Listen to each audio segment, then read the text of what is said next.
So just gently close your eyes, come into your body all the way from your head down to your toes. Nice deep breath. And just give yourselves a few moments to open that place inside of you where you store the love. Where do you store your love? Where is it generated from? That spark in your heart? That place in your Akash? That opening? That awakening? That place of aha? That place of I am worthy? That place where you are the light, where you are the love, and you are the creator.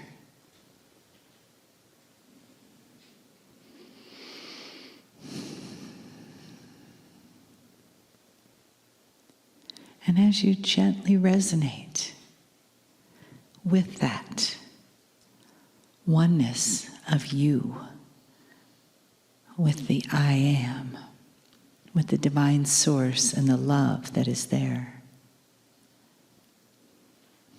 there's an opening created where you can feel and hear, and see and touch divine love as it is here for you. Greetings, dear ones. I'm Kryon of Magnetic Service. This is the third channeling in the series of what is called Discovery.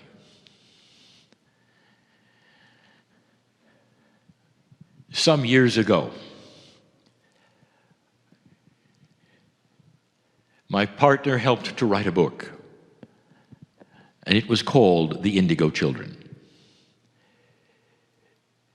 It became mainstream, that is to say, non-esoteric. And it described a new kind of consciousness coming into the planet with the children. Truly, it was the beginning, the precursor of the shift. Because the potential of the shift was there, humanity had not destroyed itself, some of the processes of the graduating evolution of humanity were already beginning. And the children were starting to shift and change in anticipation of this. One of the attributes of a child of new consciousness is a perception that they are difficult. And the difficulty often comes because they are a little too headstrong. Now let me define it. They are born knowing they are worthy to be here. And you were not. Dear ones, that is because of the Akash that you carry around, because of the systems that you participate in your culture, even because of sayings that your mom and father have given you. You never shout out, beat your chest that I'm worthy to be here, because you'd have the friends then go away. There is something that it lurks in every single one sitting here in the room and so many listening. A feeling that you're not worthy. Now, old soul, where does this come from, truly? Why would you come into the world and feel perhaps that you weren't worthy to be here? What happens to you, dear light worker, in thousands of lifetimes where at some point in time you awaken to the truth of the beauty and the love of God? What do you do with it?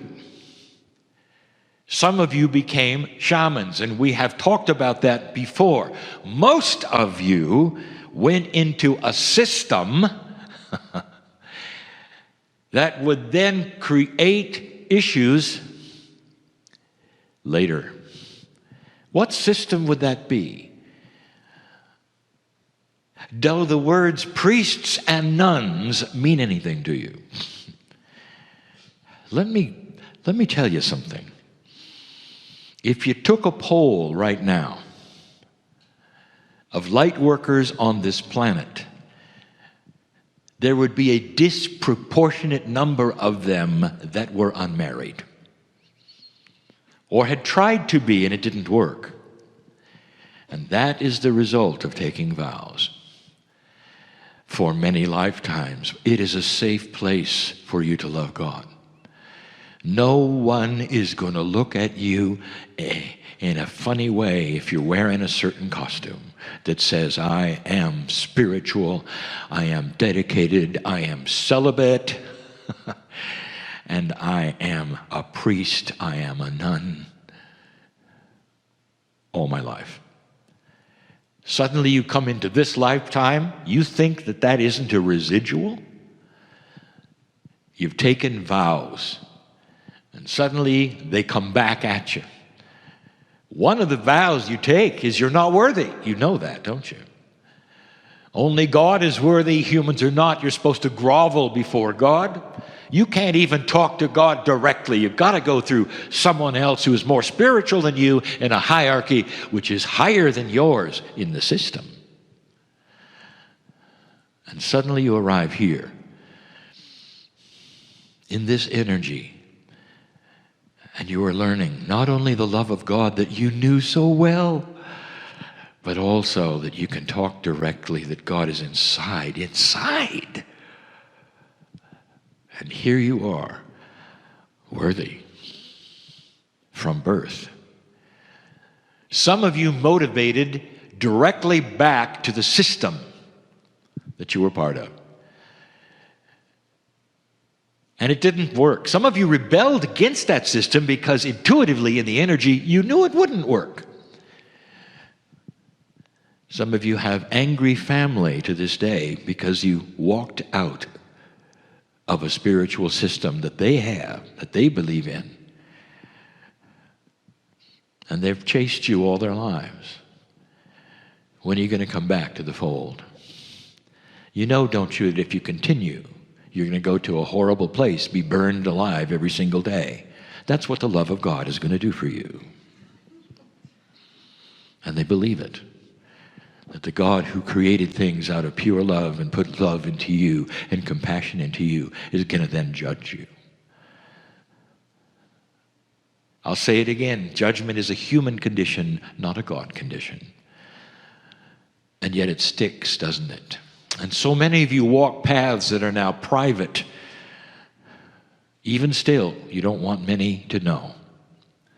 Some of you have come out of the closet, the light worker closet. And you have exposed yourselves, I believe in this or that. And you've lost your friends and your family. I'll say again, you are sitting in family. This is your family. And because of this, in these brief moments, I'm going to give you an axiom, and then we're going to do something together. The axiom is this: dear ones, the things that are being taught in these days, from the most elementary to the advanced, are not going to be received by you as well unless you cognize something right now, unless you understand something right now. 3 words. I bet you can guess what they are. I am worthy. No matter what you hear from the stage or what those say, no matter what I say, I have to beat down a door, and so do they. The door of unworthiness. How many locks does it have on it today, dear ones? You may say you're ready, but the residual is there in your mind.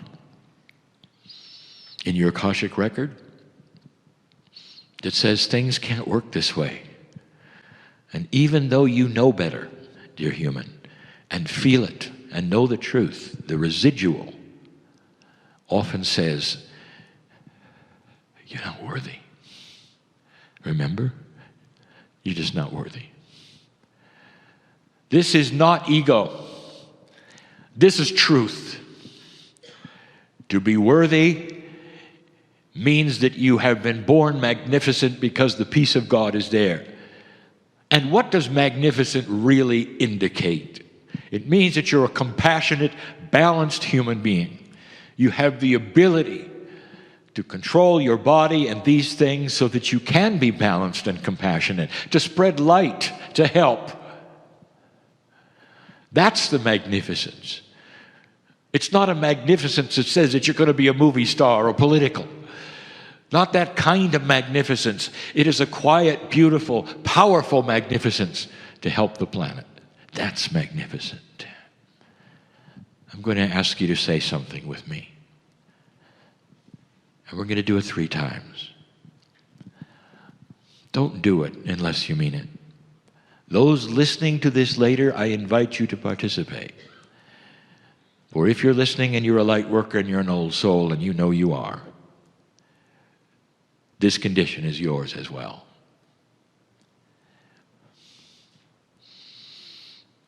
We're going to say the words, I am worthy, together. Participate if you wish. Let's do it now. Ready? I am worthy. The sound that you make is energy. The language is understood by that which is around you, your bodies. It goes back into your ears. Your innate hears it. Your soul starts to vibrate with the truth of it. Do they mean it or do they not mean it? Let's do it again. I am worthy. The innate is starting to believe it. Listen, there's intent behind it. They're not just verbalizing it. Wow. What if they really meant it? What if this was a time when the door could come crashing down? The locks would burst away. You can actually see it burning in the distance because it's never coming back. Do they really mean it? Let's find out. Number 3, I am worthy. A little exercise, a few words, and you're going to start feeling the difference. How many of you were taught you were born dirty? That's not so, and now you know it. How many of you were taught that you had to grovel before God? That is not so, and now you know it. The door has fallen for so many with pure intent, and because of that, things that happen on this stage and beyond that our teaching will now be received with a different ear, with a different consciousness, because now you are worthy to receive them. The blocks that were there that wouldn't even let you consider some of these things are shattering in front of you. There's a life change coming, dear ones. Watch what you say. Measure your words carefully, because some of them are just habit. When somebody gives you a gift, your parents taught you to say, oh, I don't deserve it. Watch your words and instead say, thank you so much for this magnificent gift. And don't even for a moment think of the habit that your parents have given you for courtesy, because your words are king and your innate is listening for everything you say as instructions to the body, just like homeopathy. What you say is instructions, and so it is.